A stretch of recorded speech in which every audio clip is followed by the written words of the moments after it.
You may be seated. Thank you to the Scotch Branch ROTC, and thank you to Mr. Josiah Mellerson.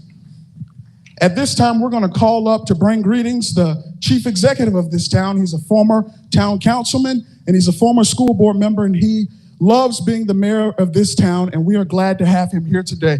Mr. Mayor, would you please come bring us greetings?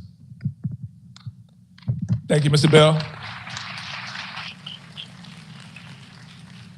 Good evening, everyone.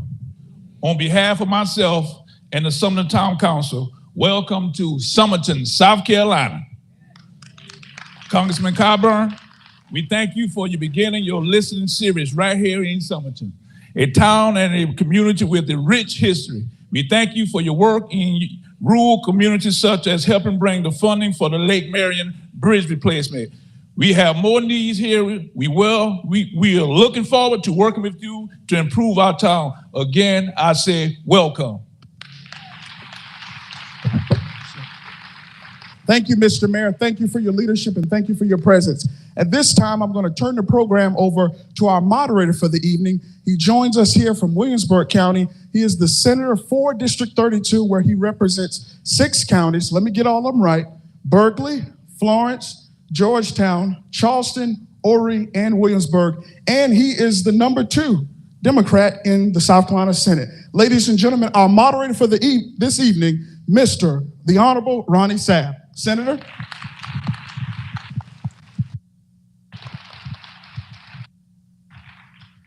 Thank you, Cadre. Good evening, everybody. There is a poem by Langston Hughes that I think captures this moment. He wrote it in 1923, and he said something to the effect of, "The night is beautiful, so the eyes of my people. The stars are beautiful, so the eyes of my people.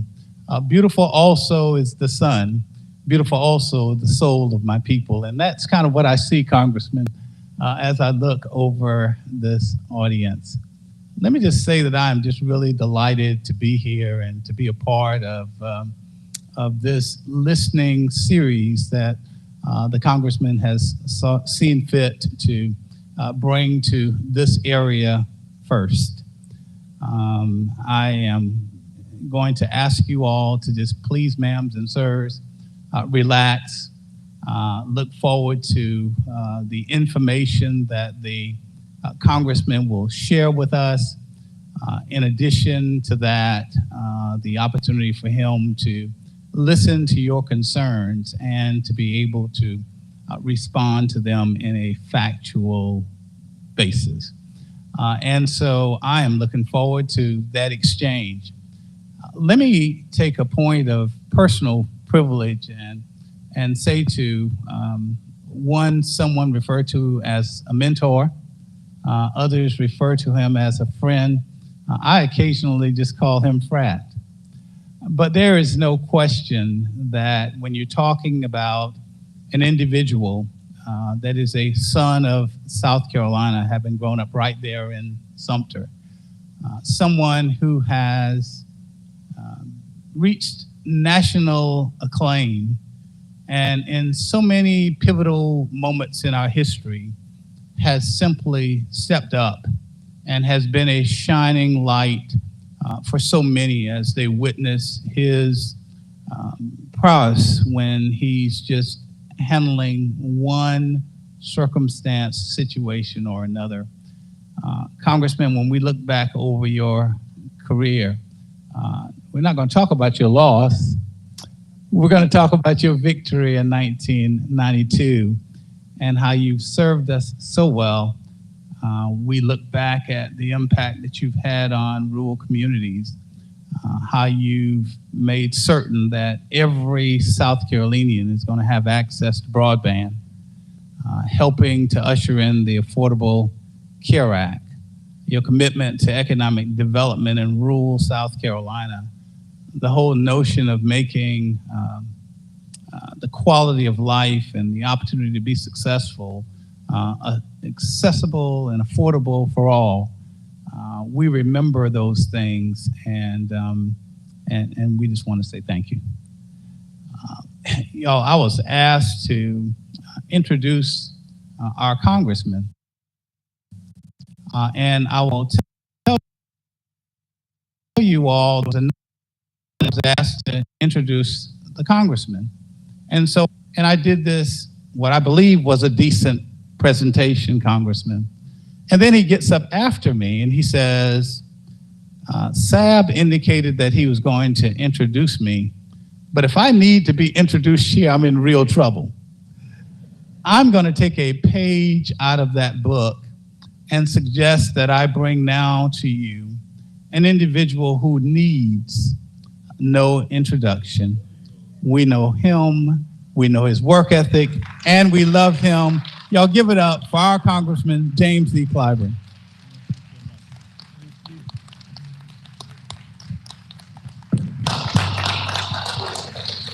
Thank you.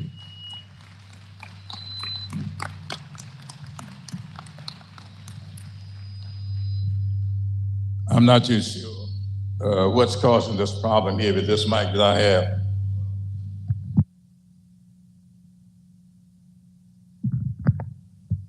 Thank you. What is this?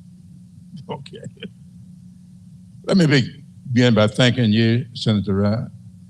You know, Ronnie Sab and I have known each other for a long, long time. He may not want you to know how long that's been, but I don't care if you know that come July 21st, good Lord willing, I'm going to celebrate the 46th anniversary of my 39th birthday. Now, those of you who are more accomplished in math than I am, you know that adds up to 85. And when I was growing up over in Sumter, I grew up in a house. My father was a fundamentalist minister. My mother, a civic-minded beautician. And they grounded me solidly in family, community service, and in what I call good manners. So tonight, I'm going to have a few things to say to you, which is not exactly what my staff prepared for me to say, but they'll forgive me. But I want to say a couple of things about what we want to do tonight. First of all, I want to focus your attention. Those of you who can't read this, I'm going to read it for you. This is an excerpt from Martin Luther King Jr. letter from the Birmingham City Jail. Now, those of you who were around back in 1963, you remember King responded in his letter to a letter he had received from 8 clergymen who asked him to leave Birmingham because they thought he was a disruptive force. And they told him that they wanted him to leave, not because they had anything against what he was doing. They said to him, "We believe that your cause is right, but your timing is wrong." And King, when he responded to them, said 3 words that I want all of you to remember tonight. Time is neutral. Time is neutral. Time is never right, and time is never wrong. Time is always what we make it. And then he said, "I am coming to believe that the people of ill will in our society are making a much better use of time than the people of goodwill." And then he wrote these words: "We will have to repent in this generation, not merely for the vitriolic words and actions of the bad people, but for the appalling silence of the good people.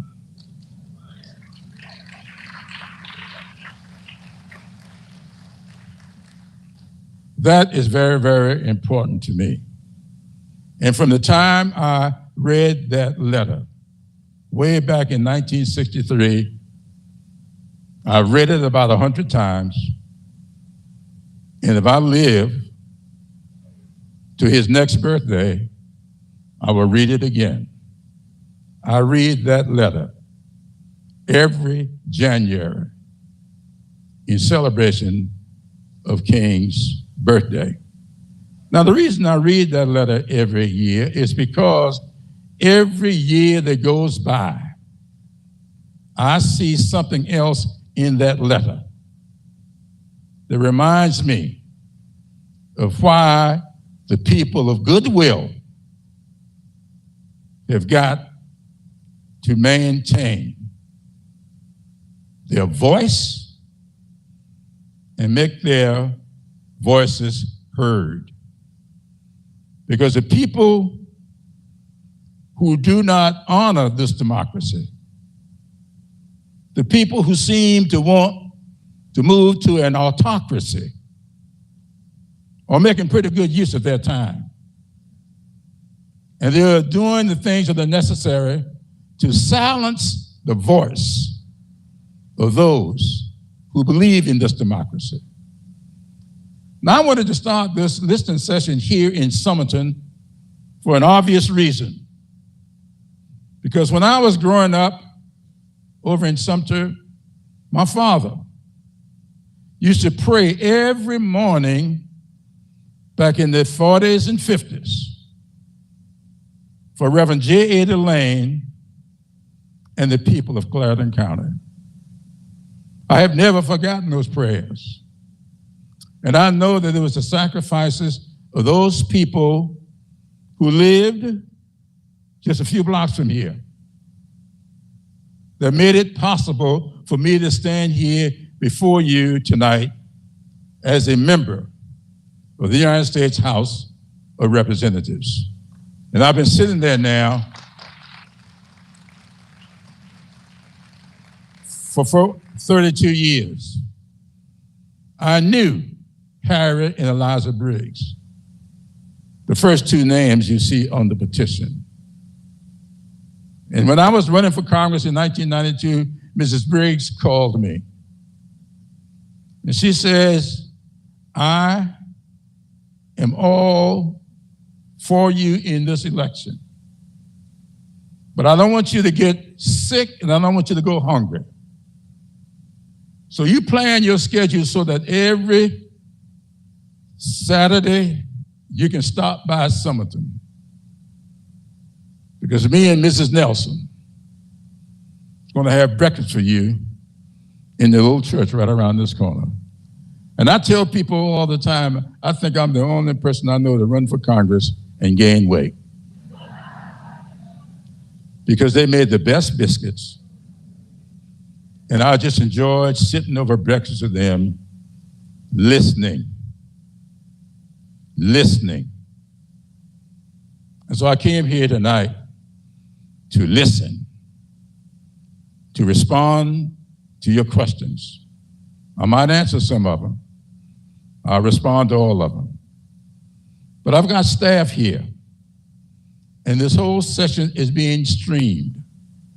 So my Washington staff were sitting in front of their computers with pen and paper.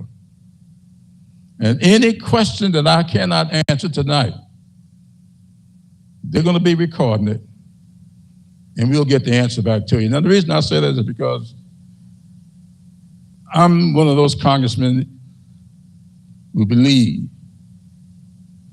that I don't know everything. I may not be able to answer every question that you ask. But one of the things my dad taught me when he was having those morning prayers, well, there's no shame in not knowing the answer to a question. The shame is not knowing how to find the answer to the question. And I got a pretty good staff, so I know how to find your answers. So don't hesitate to ask the questions, and I'm not going to hesitate to answer them, or my staff will do so at a later date. I'm going to close with this before I put up another little thing here that I want you to see.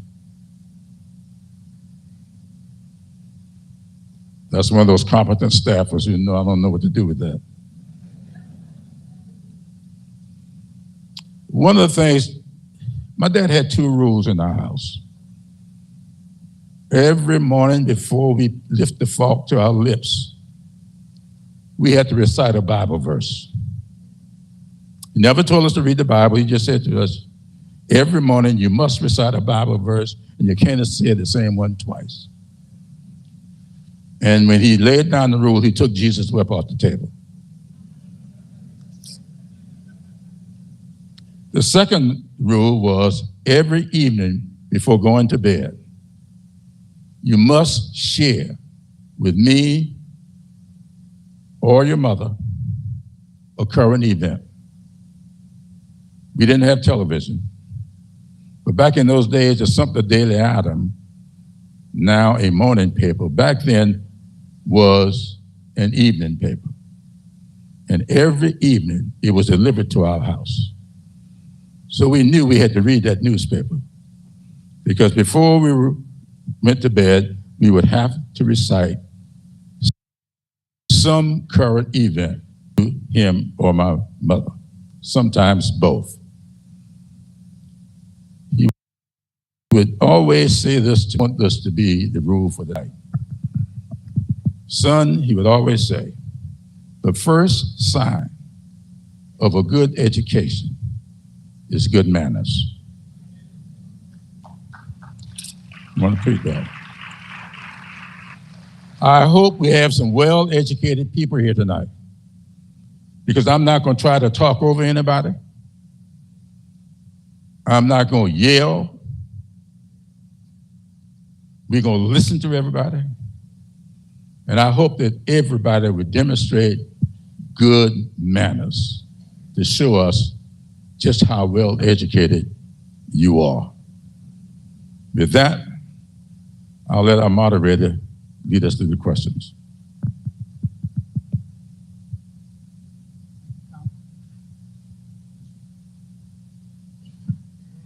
I think you better use this. For some reason, they must have known me gave me the phone number.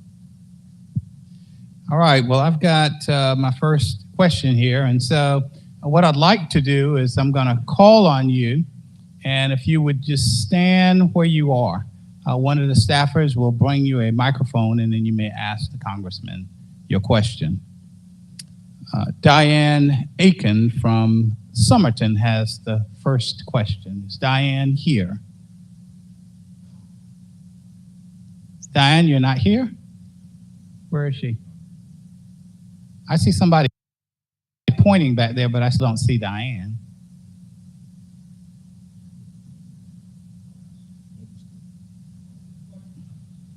All the cards are not collected. Okay, would somebody just grab all the cards for me, please, real quick?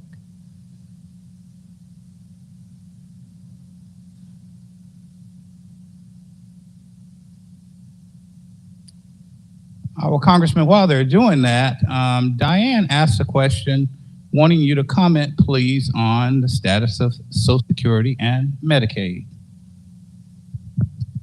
Well, thank you very, very much for that question. I was hoping that question would come early in the evening.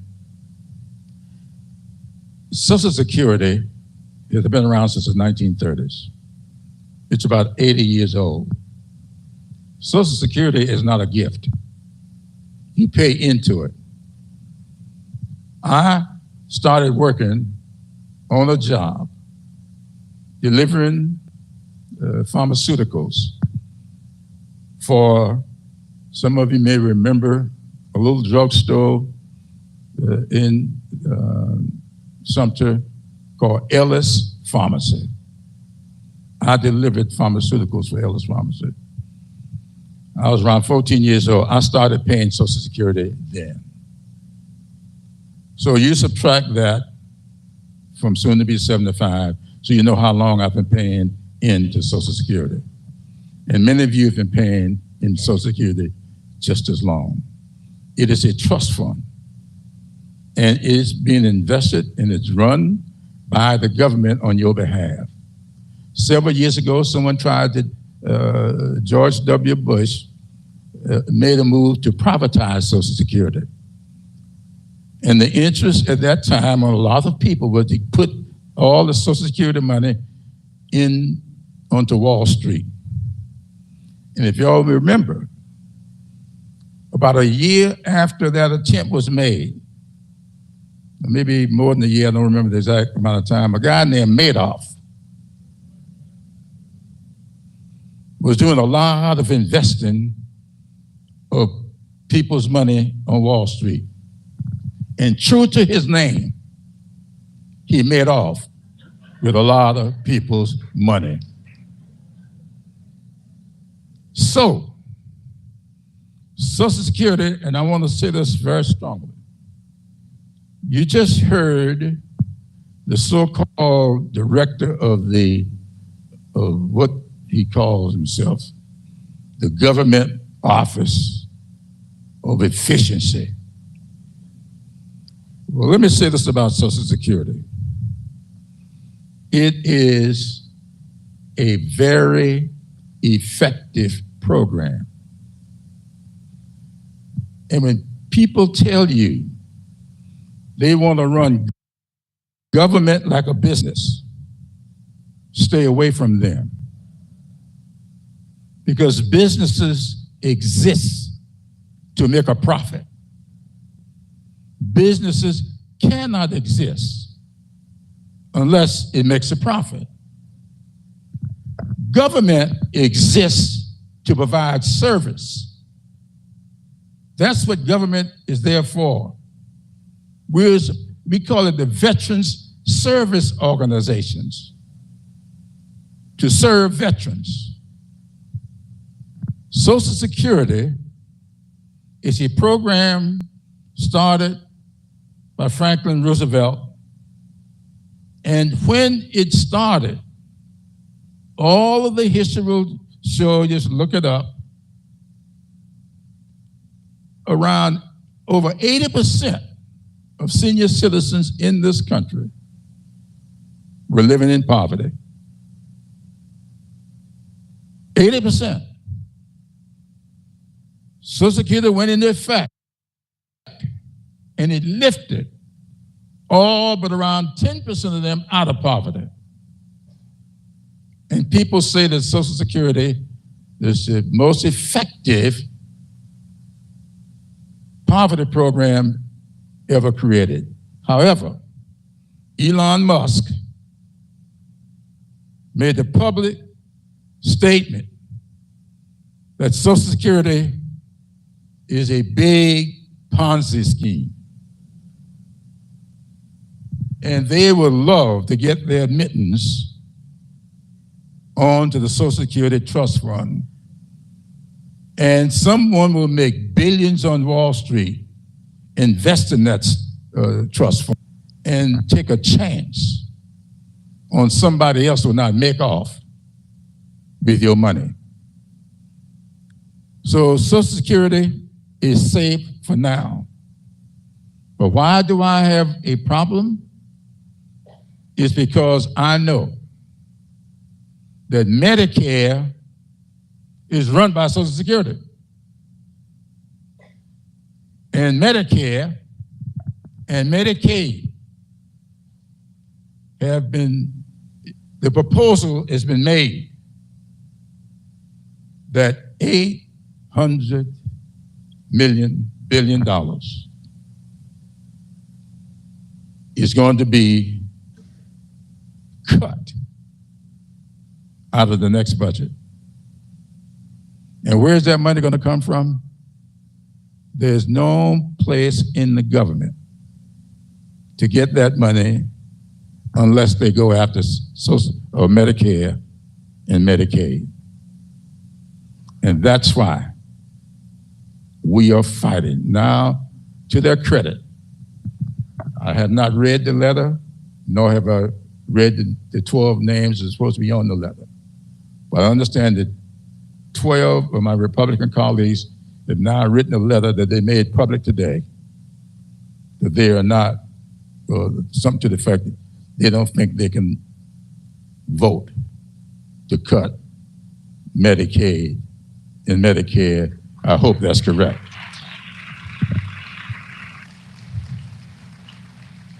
So I think the program is safe for now. But let me say a couple other things about Social Security. I get a little upset when I hear people making the argument, saying to young people that Social Security is not going to be there for you. Well, let me say to every young person in here tonight, Social Security is there for you right now. There's a big part of Social Security that's called survivor's aid. That money goes to children who are survivors. I know members of Congress right now, I won't call any names, but there are members of Congress, some you know, who went to college off survivor's aid of Social Security. So this thing that you got to wait until you're 62 or 65 to get Social Security is not true. It's there for you right now. But there's another part of Social Security that is there for you right now. If we did not have Social Security, if we did not have it, or something akin to it, who takes care of father or your grandparents when they're no longer productive? Every now and then in the mornings, I feel something I never felt before. And many of them, if they did not have Social Security, would be your problem. Social Security is there for you right now. So don't let people divide your families by saying to you, you should not support a program for your parents and grandparents because that program will not be there for you. It'll be there for you because it's there for you right now. So let's not be selfish about this. Let's think about what Social Security and Medicaid is all about. Here's the final thing I want to say about Medicaid. Anybody here I'm not going to ask you to raise hands, this is a rhetorical question. A parent, a grandparent, a family member that's getting nursing home care, Medicaid. If they're getting nursing home care, Medicaid is where nursing home care is. Get rid of Social Security and put the nursing homes in mothballs. And then what happens to your family when you've got a parent or a grandparent in need of nursing home care? So let's not let these people divide families the way they seem to want to, because these programs were put in place for the express purpose of allowing people to live out their golden years with some modicum of dignity. That's what it's all about. Thank you, Congressman. Our next question comes from Ms. Judith Bethune of Gable, South Carolina. Where's Judith? There she is. Somebody get her a mic, please. Ms. Bethune, if you'll just ask the Congressman your question. My question was in regards to tariffs. What are they and how will they affect us? Thank you very much.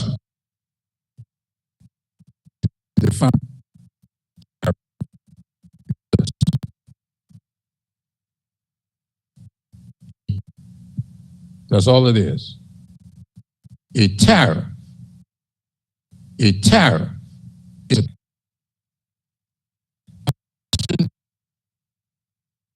who will pay the tax? Well, why is it that business person after business person now stepping up saying, if the tax comes and this automobile that I'm about to sell, that I can sell today for $50,000,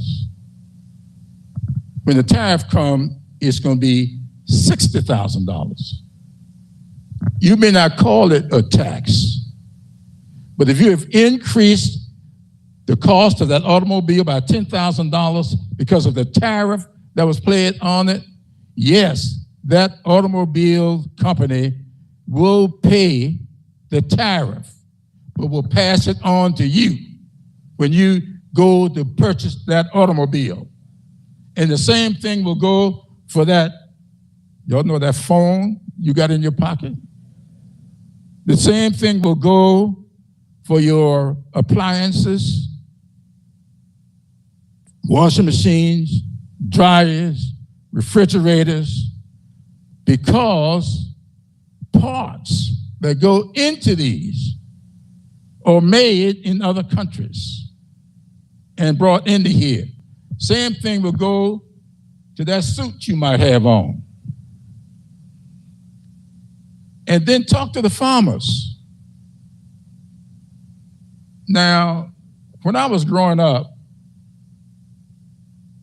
the top two, well, let's just say engines that drove the economy of South Carolina were cotton and tobacco. That was it. Those are the two engines. Textiles have gone to Asia. Tobacco has gone to Asia. Today, the top two economies in South Carolina are transportation and tourism. We kept the T's. There's now transportation and tourism.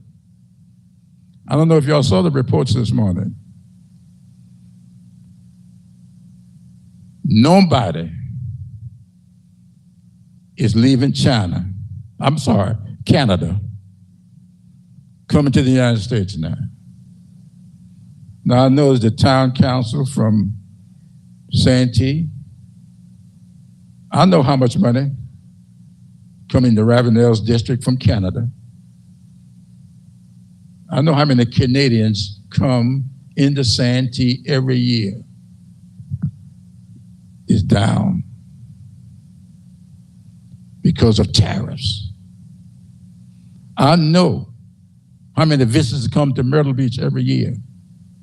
It's down because of tariffs. So you say, who's going to pay the taxes? The consumer. The consumer will pay the taxes. So cotton and tobacco may be gone, but soybeans are still with us. Talk to the farmers. They've been up to see me. You know where they sell the soybeans? The vast majority of all the soybeans that leave South Carolina going overseas go to China. And when China puts a 175% tariff, what's going to happen to the farmers with their soybeans? So that's what's going on here. So when people tell you it's a tariff, just remind them, yes, a tariff is a tax at the border. So the question then becomes, who will pay that tax? And I'm saying to you tonight, it will be the consumers. When you go to purchase a refrigerator, washing machine, a dryer, a cell phone, an automobile, that's who will pay that tax.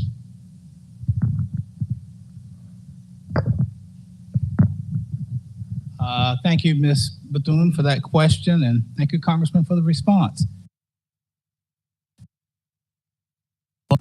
From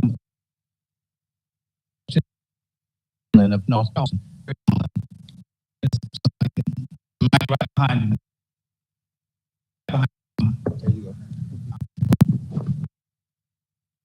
Congressman, it's obvious that Trump administration has no use for the Constitution whatsoever. Today's news reports brought forth the fact that the Immigration Department is now sending letters to natural-born citizens of the United States telling them to leave the country. What can Congress do to put a stop to this kind of nonsense coming out of the White House? Thank you very much for that question. Let me tell you, I don't know if there's anything that has bothered me more than the incivility that's taking place today.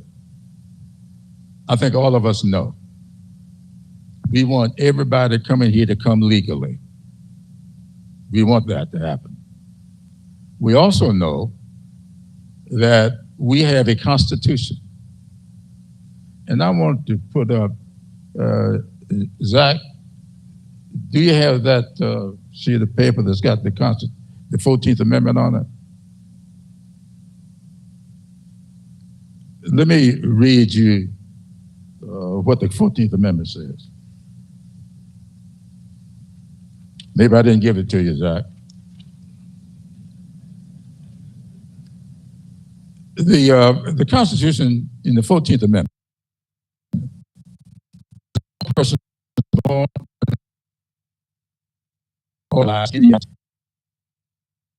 Constitution thereof also and in which state shall make or enforce any law, abridge the privileges or immunities of the citizens of the United States. But here is the biggie. Nor shall any state deprive any person, not citizen, nor shall any state deprive any person of life, liberty, or property without due process of law. That's what the Constitution says. And what it says is simply that even if you are not a citizen, if you're a person in the United States, your freedom, nor your life, nor your property can be taken away from you without due process. That's what it says. So what can we do? We can continue, and I understand that Bernie Sanders and what's the name, AOC, had 36,000 people at a meeting there a couple of days ago. Because I'm gonna put y'all up against that 36,000. They were not in a so-called blue state. People are concerned today like they've never been before. So I've been calling upon my friends in the Congress to continue to meet with people. I'm here with you tonight at the heart of my district. But next week, I think I saw, Chris, where am I going next week? I'm going to Spartanburg. Nobody in Spartanburg votes for me. And where else? Beaufort. And I'm going down to Beaufort because I think that people need to get in touch with what it is that we're up against. And I'm going to give you a good example. We're in the right. When Mrs. Briggs and Harry and the rest of the people who signed that petition right here in Somerton, that was the first of 5 cases that got to the United States Supreme Court. When the case got to the United States Supreme Court, Earl Warren who had been a Republican governor of California, was sitting there he was the Chief Justice of the United States Supreme Court.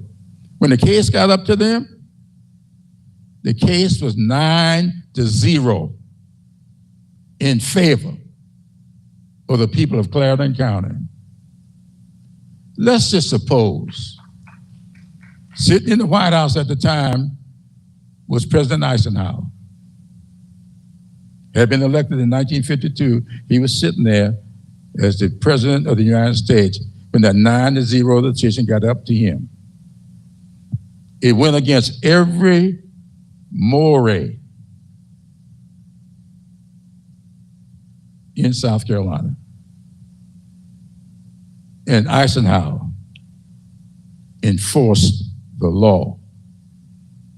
Suppose Eisenhower said that irrespective of this 9-0 decision, I don't know what Eisenhower felt about it, but as President of the United States, he had the responsibility to enforce the law.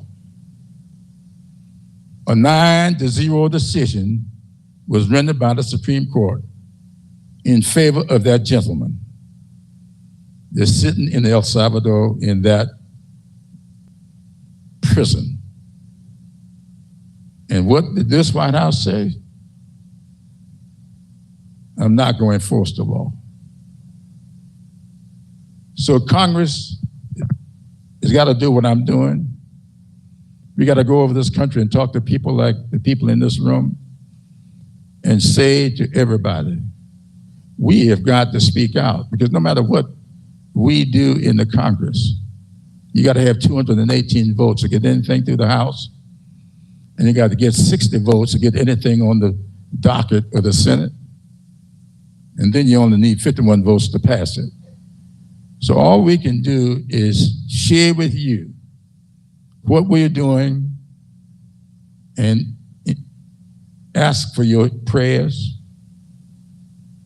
that this country will not allow itself to go the way of Germany in the 1930s, when people stood by. I want you to put this other thing up for me. Who's got it? I want y'all to see this, because I think it's important to answer that question. Is it in the handout? Yeah. In Germany, first they came.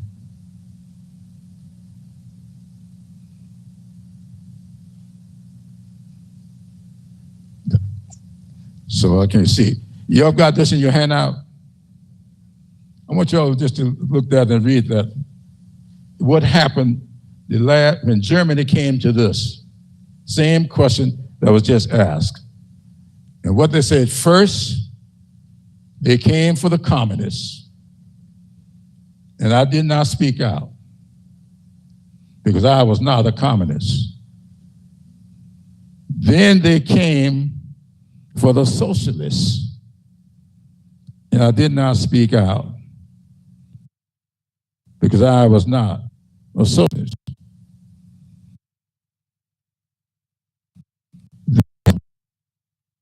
Me to see. And I did not speak out, because I was not a member of a union. Then they came for the Jews, and I did not speak out, because I was not a Jew. Then they came for me. And by that time, there was no one left to speak out. And we remember what happened to the Jews. So we're going to have to speak out. And this is not about Democrats and Republicans. My parents were Republicans. My mother and father were Republicans. I love them. I don't hate Republicans.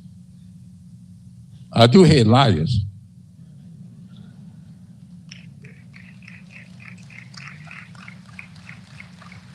I loved my parents. And so that's the difference. People are going to have to speak out because we don't have 218 votes in the House. We need 218. We don't have 60 votes in the Senate. We need 60 votes.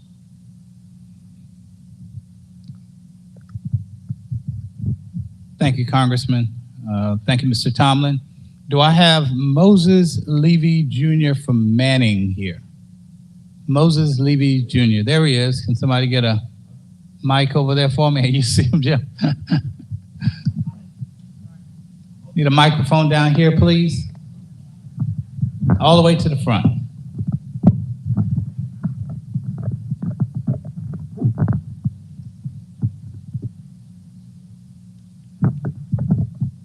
Congressman Clyburn, good evening and welcome home to Clarendon County. You just answered my question, believe it or not. My question was what we as citizens of these United States need to do to offset what is going on in Washington, D.C. You just answered the question for me when you said break the silence and speak out. Thank you very much. Thank you. Condre, look here in a minute. I want these two things to go up because I really want to make a point with those two things. We have got to stop just accepting. I don't know why people think there's something wrong with challenging people. Make people defend the statements they make. And I want you to see this truck here. This is a billboard that's traveling throughout the 6th Congressional District. Someone took this picture in Columbia a couple of days ago and sent it to me. Now, what this truck says is asking you to tell me to vote for this new tax bill that they're getting ready to introduce to continue the 2017 tax law. Now, I want to show you all what was in the 2017 tax law because nobody talks about this. Put it up, Congressman. Thank you. Now, hand me the paper so I can see it. I can't see what y'all got. Thank you. I want to show you what was in that tax law that nobody talks about. The vast majority of the tax cuts that were enacted in 2017 were for the wealthiest Americans and big corporations. Now, how many of you in here tonight are billionaires?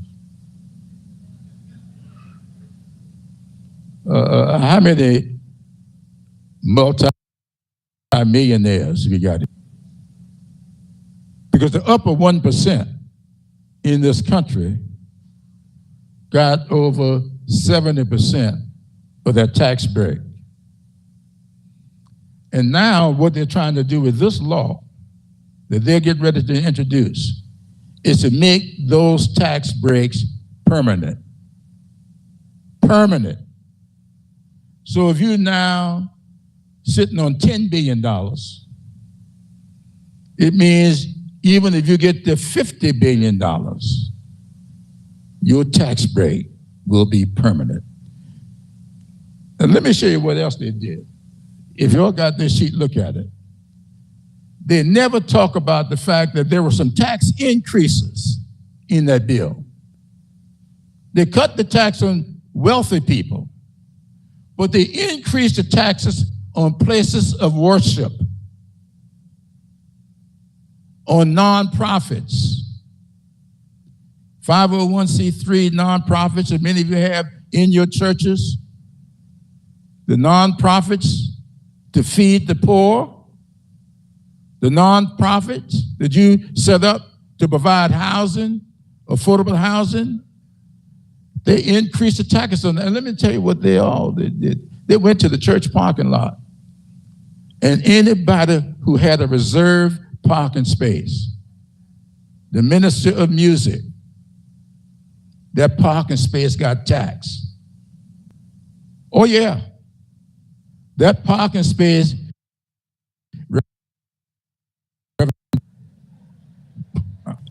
Yes. And the last thing you see there, 2 years after this, I authored a bill to repeal that tax. And that's what I call it.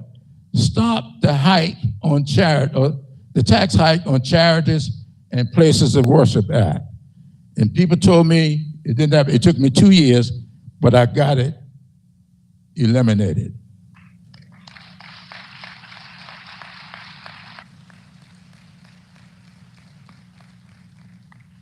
Now, that to me should have been talked about. How many of you knew those tax increases were in that bill? Nobody talks about that. And I'm gonna tell you something else. I should have asked the staff to put this up. You all may recall that right after that tax hike went into, that tax cut went into, I call it tax hike. But after that bill went into effect, all affordable housing in the country came to a screeching halt.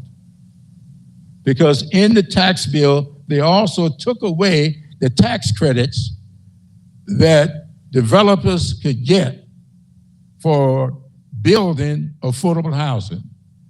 We encourage the building of affordable housing by saying to developers, if you were to build housing for low-income people so that they can afford the housing, you will get a tax break for doing it. They took away that tax break in that bill. And we just started back to doing affordable housing about a year ago. Now, I don't know where there may have been programs stopped, but I saw the ones that were stopped in Richland County because one of those communities right there on Mason Road, near where I live in Columbia, came to a screeching halt. But we went back, fixed that, and nobody talked about it. People keep saying, well, you hadn't done anything. Well, that's one of the things I did. So the Minister of Music wouldn't have to pay.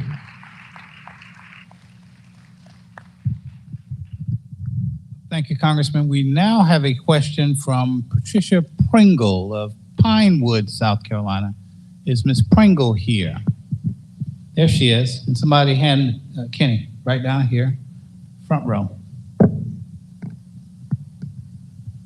Yes, Ms. Pringle. Question for the Congressman. All right, thank you.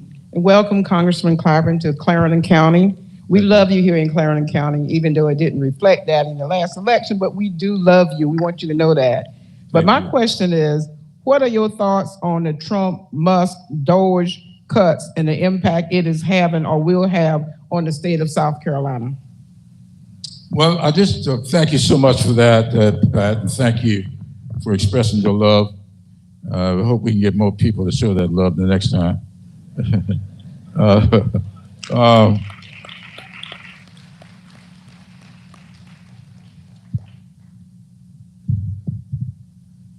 When I was in high school over at old Lincoln High School, one of my best friends was a guy, well, I won't call his name. He's passed away. But there were three of us who were real good buddies. I wanted to go to South Carolina to say what I did. One of them, we called him Bubba. He went to South Carolina area trade, as we called it back then, now Denmark Tech. But the other one, all he ever wanted to do, because his parents lived in Washington, and he went to school down here every year, and every summer he would go with his parents. It was not unusual for that kind of arrangement to be in those days. But all he ever wanted to do was to drive a transit bus in D.C. That was his aspiration. He wanted to finish high school and wanted to get a job driving that bus in D.C. He did finish high school. He did go to Washington, and he got the job that he dreamed about. About 5 or 6 years later, he got fired from the job. And the reason he got fired from the job was because all the bus drivers were on the clock. your bus had to be at this corner at a certain time. And then at a certain time, you had to be at another corner. That's the efficiency of the operation. That's the Elon Musk way of doing it. So Freddie got fired because he was not keeping that schedule. Why? Because if somebody left their house late and be running down the street waving for the bus to stop, Freddie would stop. Anybody who wanted to be efficient would go on to the next stop. And so what I say, I would be for Doge if the E stood for effectiveness rather than efficiency. What do we do to make government run effectively? We know how to make it efficient. Just stay on time. But to be effective, you got to pick up the passengers.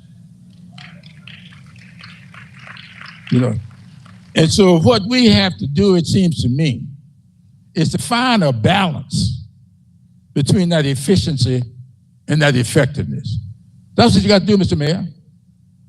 Let me give you a good example of how that works. When Somerton lost its entire water system, the whole thing failed. There are a lot of reasons. I read all the news reports. But in the middle of that, the governor approached me about helping get a new bridge on I-95. That bridge is 60 some odd years old, 69, I believe. And we needed a new bridge. The governor said to me, and this is another example of why this isn't partisanship with me. Henry McMaster and I are as good of friends as you'll find. We are really good friends. I can't stand his politics and he can't stand mine. But that's got nothing to do with serving the people of South Carolina. So Henry called me. He says, we got $175 million from the state to do this bridge. But the bridge has cost $350 million because we want to put a bridge in there that will be 3 lanes on either side. That's going to be a 6-lane bridge with a separate lane for bicycles and walking and all of this. He said, I want to send the highway department over to sit with you because I want you to help me get $175 million from the federal government. So they came. I sat with them. And they showed me what they wanted to do. I thought it was a pretty bridge. Good-looking bridge. But I said to them, I said, you know, I would like for y'all to go back and redesign this bridge. We got the Land Regional Water Agency sitting over here. It's producing water for the Volvo plant on this side, the south side of the lake. And here's the little town of Somerton, sitting on the north side of the lake, and their whole water system just failed. How about redesign this bridge and see what you can do about putting big pipes on this bridge so we can get water from the Lake Marion Regional Water Agency right under this bridge, attached to the bridge with pipes to take water over into Clyburn County so the people of Somerton can get water. And then let's talk.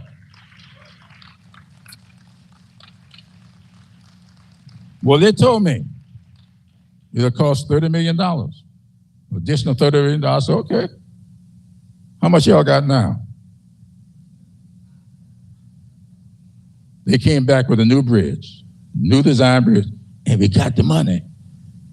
And the reason we got the money, according to a person that came to me and said, congratulations, you all made that bridge about more than a road.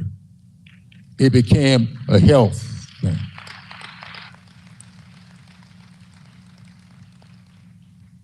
So that to me is what it's all about. How do you look at the needs of the community? This county, in spite of the way people voted, it doesn't bother me. I mean, I would like to win the county. But the fact is this: the whole idea about the bill that got wrapped into the so-called infrastructure bill to make broadband accessible and affordable, it started right here in Clarendon County. Some of you may know that story. When Serena Williams asked for my help on an issue that she had with the family, whatever that tournament, tennis tournament is down in Charleston. What is it, Angie? Family Circle. That's my tennis player over there. She loves tennis. I hope she one day learned to play. The Family Circle Cup. So I told Serena I'll be pleased to help her, but it would cost her. She said, well, what will it cost? I said, it'll cost you a couple of hundred laptops, because I want some laptops for the children at Scotch Branch High School. Y'all may remember those. Well, we made the deal. I thought I had done something. I called Rose Wilder, the late Rose Wilder, who was superintendent at the time. I said, Rose, I want to tell you about something I just did. And I noticed she didn't react the way I thought she should. I said, Rose, did you hear what I just said? I just got these laptops for your kids. She said, well, what are you going to do with these laptops? I said, well, put them in the library and let the students check the laptops out the library just like they check books. She said, yeah, that's fine. But what they're going to do with them when they get them home? And that's when it hit me. At the time, 34% adoption rate in the county or in the school district. That's when I knew there's one thing to give them a laptop. It's something else to make it effective. And the only way to make that laptop effective was to get broadband. And so I went back to Washington. I got me 20 people from rural places all over the country. And we sat down in my conference room. And we pledged to each other that we were not going to let an infrastructure bill go through the House unless we treat the information highway the same way we treat the interstate highway. And so that's what happened. And we got $65 billion for broadband in that bill. And so when the governor called me, you'll never regret the date, January 6, 2021, I got a call from Governor McNaster asking about my safety. That's our friendship. And we discussed. I told him I was fine. He says, well, I'm going to go to the legislature and I'm going to ask for some money to get started on your broadband program. And we had a joint press conference announcing that by the end of this year, by the end of 2025, I hope you stay on schedule, every residence and every business in the state of South Carolina will be connected to the internet. Agreed.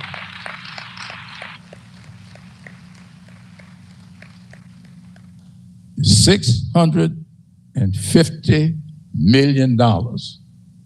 And we got all the money sitting in the bank to do it. We're going to do it. That's what we do.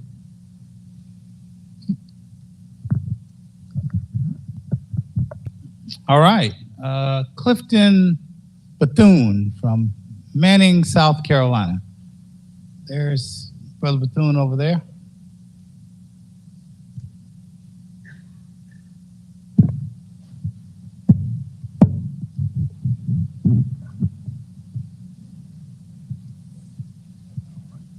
Thank you, sir. Good evening, everybody. My question has two parts. Part number one, my sister-in-law just spoke about it, and that was the tariff. Brother Bethune, I'm going to ask you just to pause just for a minute for me. We are allowing the congressman to converse just for a second. He's good? Okay. Very good. I'm sorry.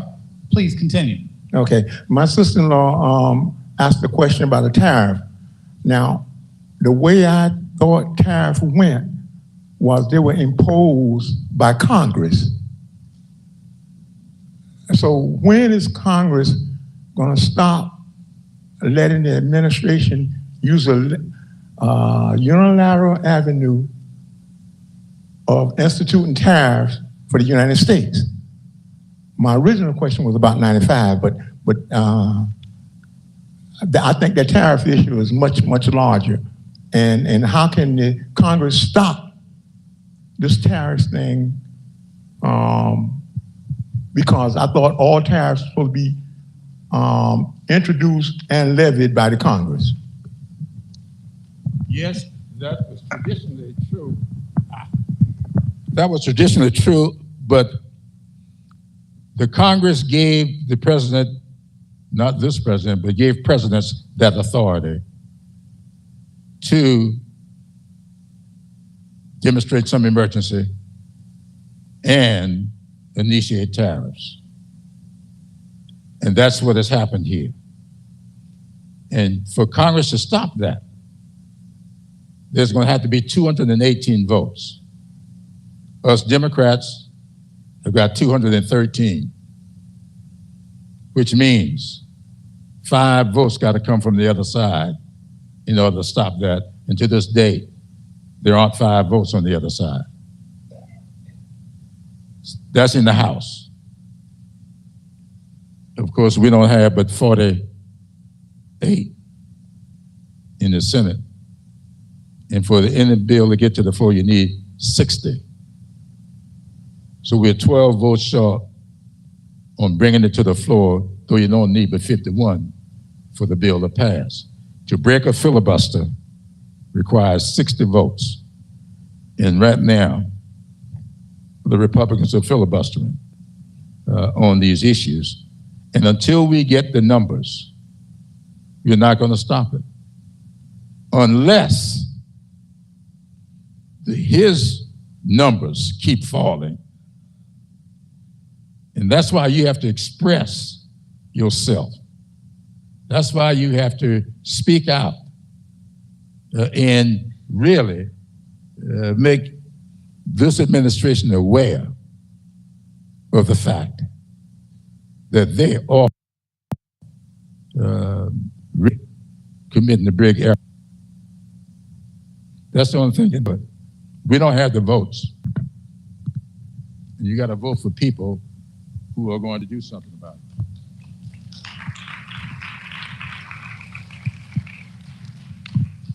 Thank you, Brother Bethune. Next, we have Ms. Phyllis Way of Paxville, South Carolina. Is Ms. Way still with us? There she is. Microphone is right behind you. Thank you. Good afternoon. I'm Phyllis Way from the big town of Paxville, South Carolina, bringing greetings to Congressman Clyburn, and we thank you for all the work that you've helped us done in Paxville. And my question is concerning the community organizations and nonprofit organizations. You've answered all the other questions I had. What is the future of nonprofit organizations in relation to this, excuse me, my sinus, to this organization? Well, I know very well, and I want to thank you for the work your nonprofit has done over in Paxville, especially with the aging. Phyllis knew exactly, I think she knew when my birthday was coming up, and got me involved in the project over in Paxville that I devoted myself to, and we got it done. 501c3s, I think, are being threatened because this administration seems to want to use its authority to control what you may or may not do as a C3. Now, I'm not making this up. There's a big headline today. Like I spoke at Harvard University Monday night. Today, they made the decision that they were not going to cooperate with this administration.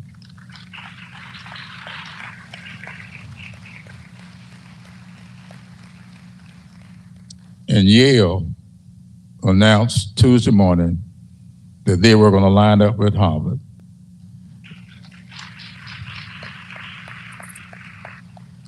The so-called, what's called the Big Ten, they have now announced that they are going to form an association. They are not going to capitulate because what he's threatening to do to take away their 501c3 tax exemption. If he takes it away from them, look out what's going to happen for all 501c3s in the country. And so, like you, I'm concerned as to whether or not, as I said to the group in Cambridge Monday night, hopefully what they announced on Monday will break the fever, because the fever was affecting colleges and universities and other private nonprofits. And that, to me, is something all of us have to be concerned about. I think that churches, I've always advised churches to form private nonprofits. And through these private nonprofits, develop housing and do things that are necessary, that are not faith-related, but faith-based. You know, I'm a Matthew 25 Christian. And in Matthew, the 25th chapter, we are told that we do for the least of these. But that's in the 40th and 45th verses. There are a lot of verses in Matthew 25 before you get down to that. And one of them that I feel very strongly about starts right around the 14th verse, where we are told that we are expected to use our talents. Use them or lose them. That's the lesson that I get from the parable of the talents. And if you've got the ability, like a lot of churches have, I think you ought to put these groups, these C3s together and talk with the communities about whether or not we need housing here or additional school over here. Because we are under some serious threat. And I just want to say this tonight for the benefit of everybody here. I just told you how old I am. This may surprise you, but my mother had a kindergarten in our church back in the 1940s. she had a kindergarten. I learned history, started learning history in that kindergarten. The first time I heard about Robert Smalls was in that kindergarten. And I think that what you see happening today, and this is what Harvard stood up against. They were telling them they had to get rid of their diversity, equity, and inclusion program. And what they have done, they've said there's no problem with children in schools learning about Thomas Edison. When I was growing up, Thomas Edison he was outstanding. Nobody was better. And we said he gave us a light bulb so that we all can see each other in here tonight. But what they didn't have in those schools was that Thomas Edison couldn't get that light bulb to work properly. It would come on, but it wouldn't stay on. And then somebody went to Thomas Edison and said, Mr. Edison, there's a man up there in Boston, Massachusetts, named Lewis Latimer. That man has come up with something called a filament. So, Mr. Edison, if you go up there and talk to Lewis Latimer, you might be able to get his filament and put it in your light bulb, and it might work. That's what Edison did. Edison got the filament that's still in that light bulb from a guy named Lewis Latimer, who was the son of former slaves. So it's all right for me to learn about Thomas Edison. Why is it wrong for you to learn about Lewis Latimer? They both did the light bulb. You know?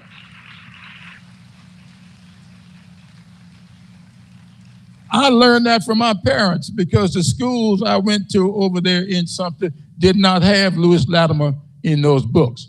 They had Thomas Edison. And so what we ought to do is think about what it takes. I don't know how long it would have taken Thomas Edison to figure out what he needed to do. But for Lewis Latimer, he may not have ever figured it out. Latimer did. And so the same is true. There's so many things. When I was growing up over there, the most dreaded disease when I was a child was polio. We all live in fear of polio.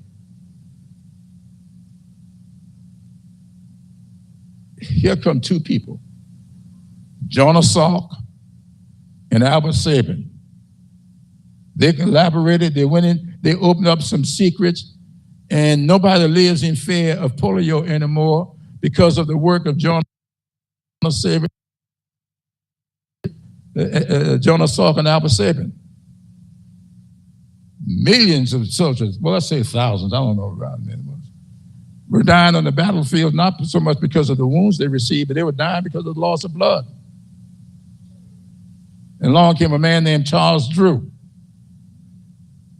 Charles Drew figured out how we could refrigerate blood, save it until we needed it.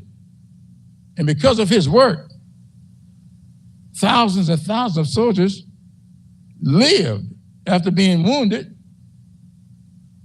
So what's wrong with us putting Charles Drew in the books? We got Jonas Salk and Albert Sabin in these books. So I think that what we have to do is just remember that we're all in this thing together. We're all Americans. We all want to see our children and our grandchildren grow up to love this country. That's what I teach my grandchildren. and I now have a great-grand. I want them to feel good about this country. I want them to love this country. I want them to do what they can to help make this country a better place. One of my granddaughters, my grandson is around here somewhere. I did see him. He's back there doing something. Yeah. My granddaughter is a pediatrician. I want them to love this country. I want them to make contributions to this country. And we're not going to do that fussing and fighting. We'll do much better if we learn how to work together.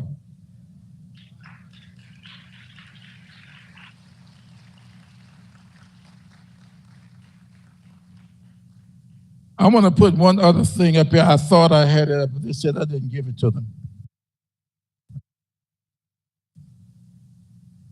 What time is it?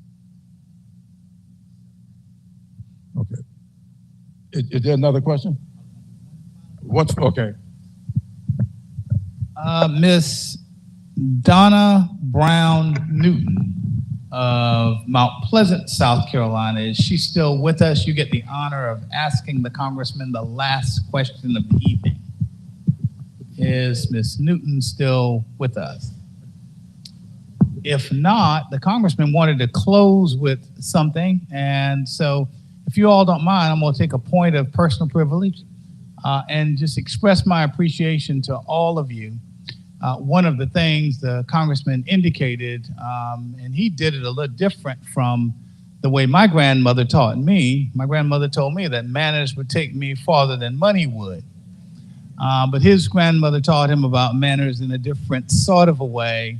But the bottom line was he indicated to us that we could show our level of intelligence based upon the manners that we demonstrate here tonight.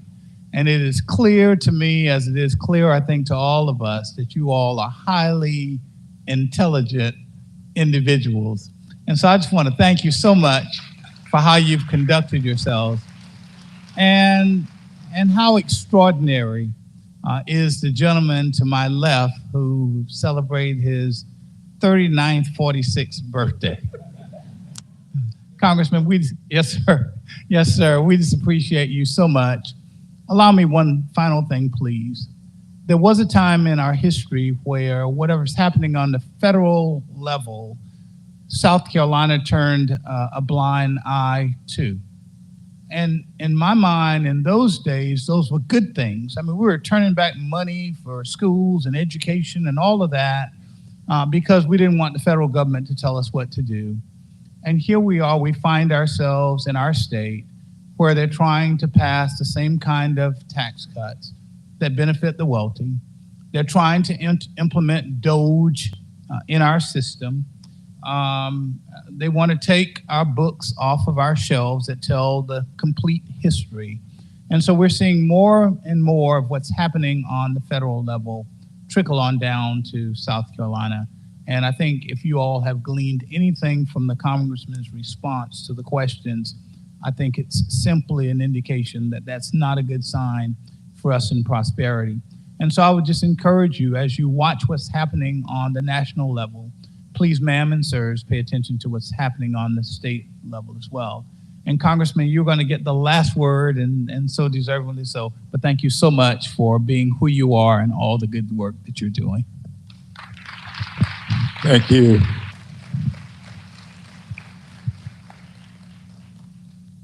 Well, thank all of you for tonight, and thank you, Senator Saab, for your friendship over the years, and thank you for being here tonight. One of the things I learned, my favorite proverb happens to be one that all of you have heard: where there is no vision, the people perish. What I try to do, and Senator Saab mentioned it, I've asked Angela, the daughter who is here, and my other two, that when I take my place alongside their mother, I want them to put on my tombstone that he did his darndest to make our country's greatness accessible and affordable for all. Now, they told me they're going to do that, but they're going to clean your language up. But in sessions like this, now this is the first time this year I've done this in person, but I've done virtual sessions, and some of you have tuned into them. But I want you to think about this and stay in touch with me or the office. Because South Carolina, to me, is one of the greatest states for a lot of reasons. One is our history. I believe this is one of the most, if not the most historic state in the Union. People know us because of the Civil War. Few people realize because we have not undertaken what should be undertaken to make people aware of what South Carolina means to this nation. The most critical battle in the Revolutionary War didn't take place in Virginia or Pennsylvania. To me, the most critical battle in this Civil War was the Third Battle of Charleston. When the country had lost those two battles. In England, it was suspected it was going to enter that war, and in order, that was the Civil War, but when we thought that we needed to really do something to save the creation of this country, a man named Nathaniel Greene, who was not from South Carolina, he was from Rhode Island. George Washington, who was from Virginia, who was a leading general. George Washington sent Nathaniel Greene down to Charleston to take over the Charleston Theater. And Nathaniel Greene won that third battle. And a lot of the historians say that's what turned the tide of the war that led to the creation of this country. If you go to Charleston right now and go on a tour, they'll take you to the Nathaniel Greene house and tell you what a great Charlestonian he was. He was no Charlestonian. He was from Rhode Island. He's not even buried in South Carolina. He's buried in Georgia. The point I'm making here is, when I got elected, I knew that the future of this country, this state, was not going to be tobacco and textiles. I've been studying it, and I knew that tobacco's days were limited. I knew that cotton was not going to be king anymore.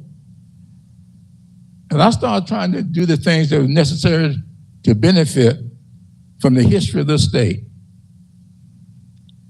I got elected, I was sworn in office in 1993. 1996, we created the South Carolina National Heritage Corridor. Then we created the Gullah Geechee Cultural Heritage Corridor. Then recently, just 23, we created the Southern Campaign of the Revolution National Heritage Corridor to highlight the role that South Carolina played in the Revolutionary War. When I got elected, we had no national parks.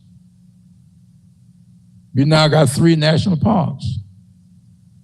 Congaree National Park, Fort Sumter, Fort Moultrie National Park, and the Reconstruction Era National Park. All 6 of those things are to benefit from our history. And all 6 of those things got one thing in common.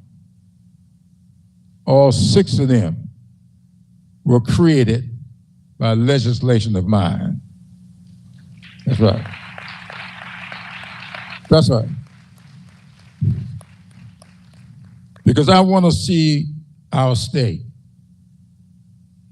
I want to see our state benefit from our history. I want to see our state be so great until our children and our grandchildren will look forward to making their livings here in our state, staying here in South Carolina. Be so great until they will be here to welcome those people who come in. Did you know that South Carolina right now is the 4th fastest growing state in the Union? Number 4. Why? People love the state. The weather, most times good. And we want to welcome them here. But we are not going to have people wanting to live in a state unless we can show that people can live together, people can work together, people can play together, and people can raise their families together and do it in such a way that they will all look back and call us all blessed for having been here. So thank you all so much for blessing me with your presence here this evening. And I look forward to us continuing to work together.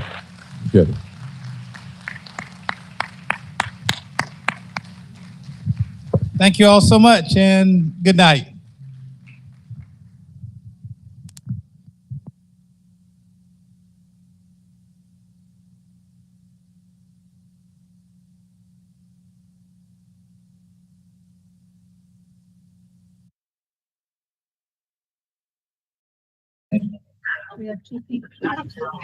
We'll start in just a moment as soon as we find a chair.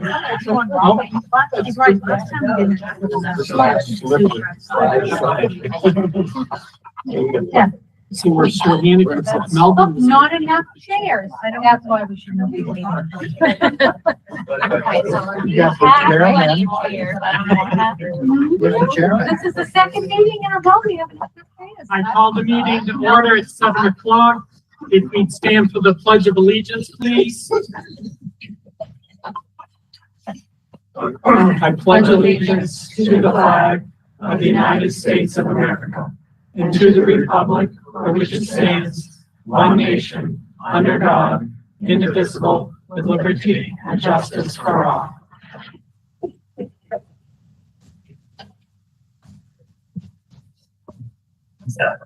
We do have a quorum. 927 of 1,000. Absent is Melvin. And I didn't remember until this afternoon that he mentioned he probably would not be here. We have no additions or adjustments to the agenda. Next is consent agenda, approved minutes of April 3rd, 2025. So moved. Second.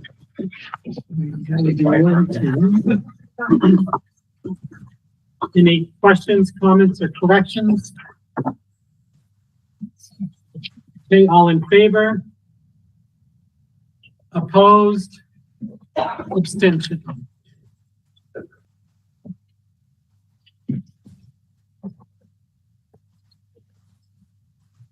$872, 055.